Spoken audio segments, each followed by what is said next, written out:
How do you do, buckaroos? You know me, I'm always uh, so so last year I got to figure out how to set up backdrops. On my Windows Movie Maker, I'd set up some pictures. That kind of worked for a little bit, but then we changed the angle of our TV, and now I just can't get it to work. So, but it's been hot, so I've been doing a lot of. I've been doing the bulk of my videos up until right now outside. Every once in a while, you'll see me sitting in my easy chair. So I tried to set up something a little different, tried to figure out how to get the angle with my backdrop again, but I still couldn't figure it out. But I changed it up a little bit. We have some bar stools, so I've set up with a bar stool where you just kind of see the beer puzzle in the back there, and then that wreath that Seamus made when he was in fifth grade, and then the Snoopy, whatever you call that. I don't know if that's needlepoint or whatever that is that that my daughter Callista made for me. So she made that for me because as a kid I was maybe the biggest Snoopy junkie that ever lived. When I was 5 years old, I kid you not, five, I saved up all birthday money and everything, and I gave it to mom. Excuse me, I gave it to my mom to buy me some Snoopy stuff. Snoopy sheets, bedspread, curtains, everything. I actually used those until I was probably about 16. I love me some Snoopy, man.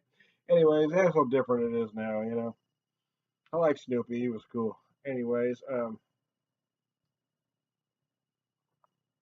so I'm having some Missouri Mule from Piney River. So I'm going to read just a touch from their website, and I'm going to give you some personal experiences of my own about this beer. So 7%, 70 IBUs are the stats on it. The SRM is 10.6. A perfectly balanced India Pale Ale with plenty of malt backbone to stand up to large multiple hop additions. Missouri mules hauled hundreds of wagons across the West and packed supplies in World War I and II. For decades, mules were also the most reliable Ozark farm hands. Like a Missouri mule, you can rely on our handcrafted India Pale Ale. This IPA packs a hop explosion that will not let you down. Yeah, it does have a lot of malt body. It is. It is bigger on the malt end than most of the trendy IPAs that are out these days. Not that I have an issue with those. I seem like I have to say that or somebody takes offense. I don't know. You know, I'm kind of over the tropical fruit salad IPA, but it seems to be where the trend is right now. It's not that I hate them. I mean, you know, it's been done, so I kind of, you know, kind of waiting for it to move on. Okay, yeah, that's pretty good. Yeah, mango papaya. Yeah, I get it. Mango papaya pineapple. Okay, I get it. Yeah, yeah, it tastes like fruit. Makes you pucker. Yeah, I get it. The problem with those, for me anyway, is many seem to be just one dimensional. Okay, tropical fruit. Tropical fruit. Yeah, yeah. I mean, the first couple sips are great, but then by the time I get to the end of the beer, it kind of feels cloying. It just feels like it's missing something, which is like why I like a big IPA like this because it has a lot going on. It has a lot of hops. There is no doubt. You're gonna get some grapefruit. You're gonna get some tangerine. You may even get some of those citrus, those tropical fruit notes that we talked about. But you're also gonna get enough malt to hold it out from top to bottom, so you know it doesn't feel cloying. It doesn't feel one dimensional. For me, that's an IPA that works, and I think that's something IPAs have lost. I know it's not a trendy thing to say, but I think IPAs have gotten very one dimensional and they've become unbalanced. An IPA like this is very balanced to me. There you go. I know that offends the that offends the craft beer elite, and I really don't give a rat's ass.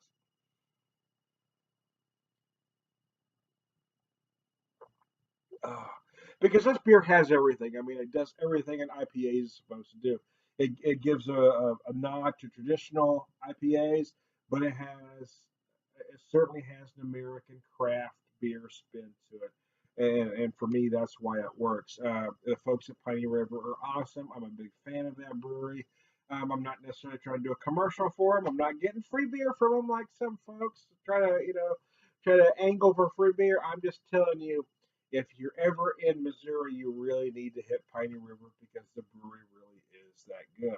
It's not just the it's not just that the beer is good, is just that brewery, that tap room really is a destination.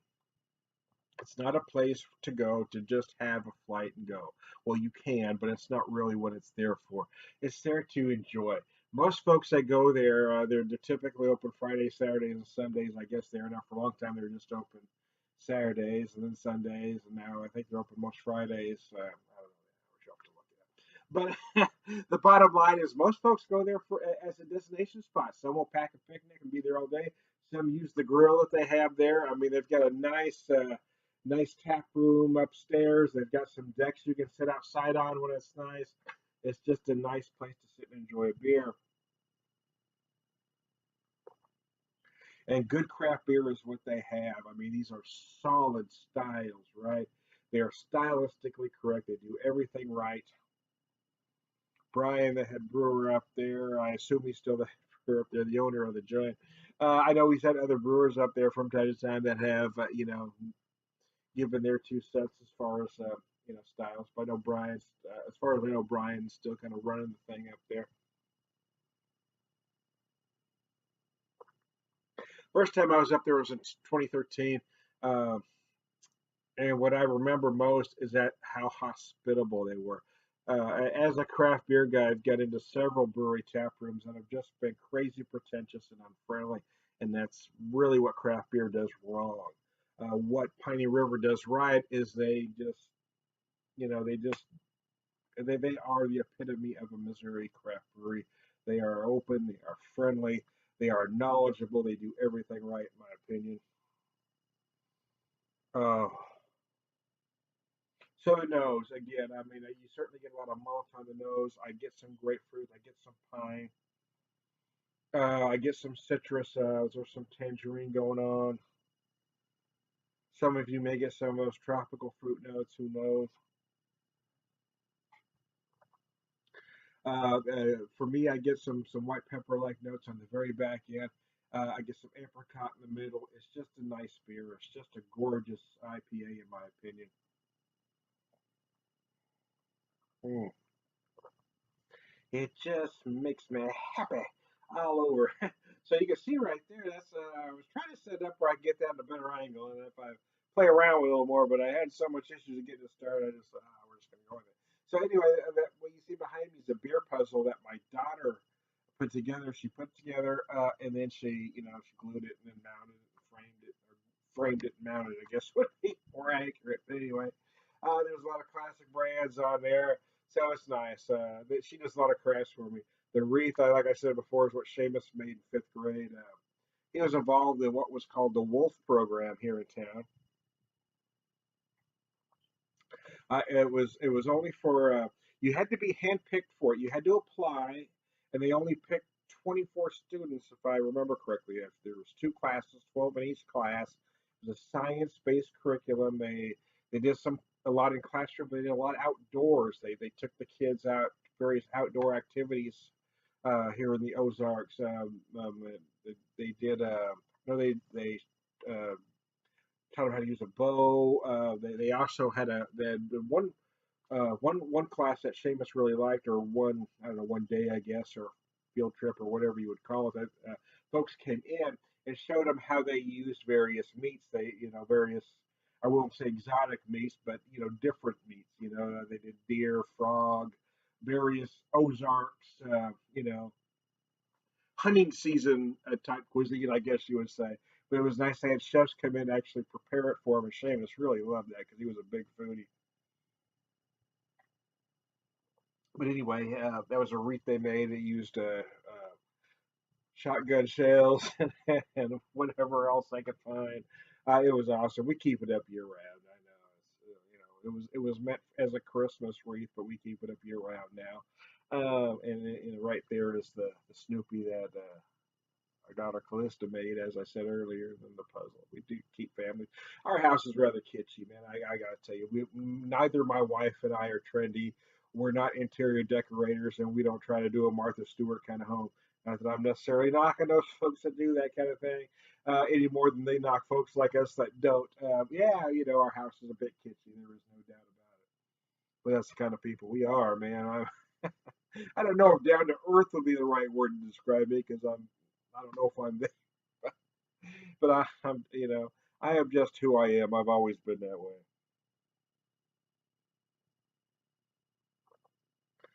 Oh, the finish on this is nice. It finishes delightfully dry. Oh, you get those. You do feel that citrus big early on, but I get those big piney notes right in the finish, along with some peppery notes. It's just gorgeous. I think it's just put together beautifully. Using, oh, I should have three of these lost 40 glasses. I kind of like them. Kind of interesting style. It's something different than a. I guess it's a similar shape to a nonic pint, but it's a little bit different. Has a wider lip. They're usually kind of straight, and this one kind of flares up a little bit. So I think it's probably technically still a nonic pint, but it's I don't know, it has a slightly different shape. I've got a burp. Oh, excuse me. Sorry about that. Hope I didn't get any on you. Oh man. Oh, there we go. I knew there was one there in a stick. I was giving me some immense pain there for a second. Oh, mercy. So y'all survived the election? We don't need to get into that, do we? Now I'm not doing politics, you know. I have done some political videos. I don't do a lot. I know folks that really do a lot. I don't do a lot. I've done a handful over the years. It's not that I try to avoid it. It's not really, you know. I like to stay with the beer most of the time. But every once in a while, I feel a need to say something, so I do. My political views aren't hidden by any means. You know, it is what it is. You know, you've got to work with who you got. You know, for me, I'm just going to go about my business until I can't anymore. You know, until I'm hauled off for being subversive. You know,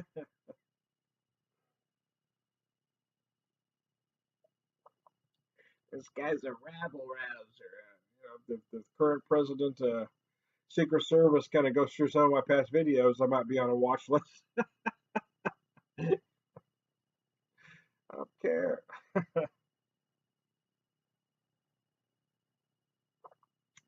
Like I said, I think all we could do is go about our business until we can't anymore. You know, there's an old saying, uh, became popular in the 60s. I don't know when it was first coined, but I think it just rings true all the time. If you're not part of the solution, you're part of the problem. So for those that just want to complain and complain and complain all over social media, because that's the access now, you can just throw stuff out there. You know, you have the right to do so, but if you're doing that without taking appropriate action, then you know what's the point? You know, be part of the solution. If not, you're just part of the problem. So if you think something's wrong, then find a way to make a change in a peaceful way. But don't just yap about this and that if you're not willing to go the extra mile. That's what I say anyway. Hey, I'm the beer whisperer. I am no longer running for beer whisperer chief. Now the election is over, but I still approve this message. It was my I started doing that, I don't know, a few months ago. I'm the beer whisperer, whatever, beer whisperer chief, I approve this message. Seemed like a funny gag at the time, but now I'm just gonna run with it. Like my opening, you know, how do you do buckaroos? It started kind of as a joke about, I don't know, 3 years ago or so, 4 years ago when I first started doing the how do you do buckaroos. How do you do first became how do you do, and then how do you do buckaroos. I did it kind of as a, you know, well, I don't know, you know, it was just one of those things. I was trying to be different than what everybody else was doing. Well, you know, I start the video and I just say what's on my mind. So rather than some folks that want to be very serious, so I, I inadvertently said how do you do during an opening, and then I got a lot of comments about it, both positive and negative. I said, you know what, I'm going to own it. So I just started doing how do you do buckaroos. That's been my thing for about the last 3 or 4 years. So I am Tom the Beer Whisperer. I just finished this fine IPA from Piney River Brewing Company, Missouri Mule India Pale Ale, 7%, 70 IBUs, brewed and canned in Bucyrus, Missouri. You know, one thing you got to say about these guys is they put a brewery right in the middle of no damn place. It's not close to anything. right in macro adjunct lager territory, and they've cranked out some of the best beer on the planet, in my opinion. You need to check them out if you're a serious beer person. I am Tony Beer Whisperer. I am the Beer Whisperer Chief, and I still approve this message.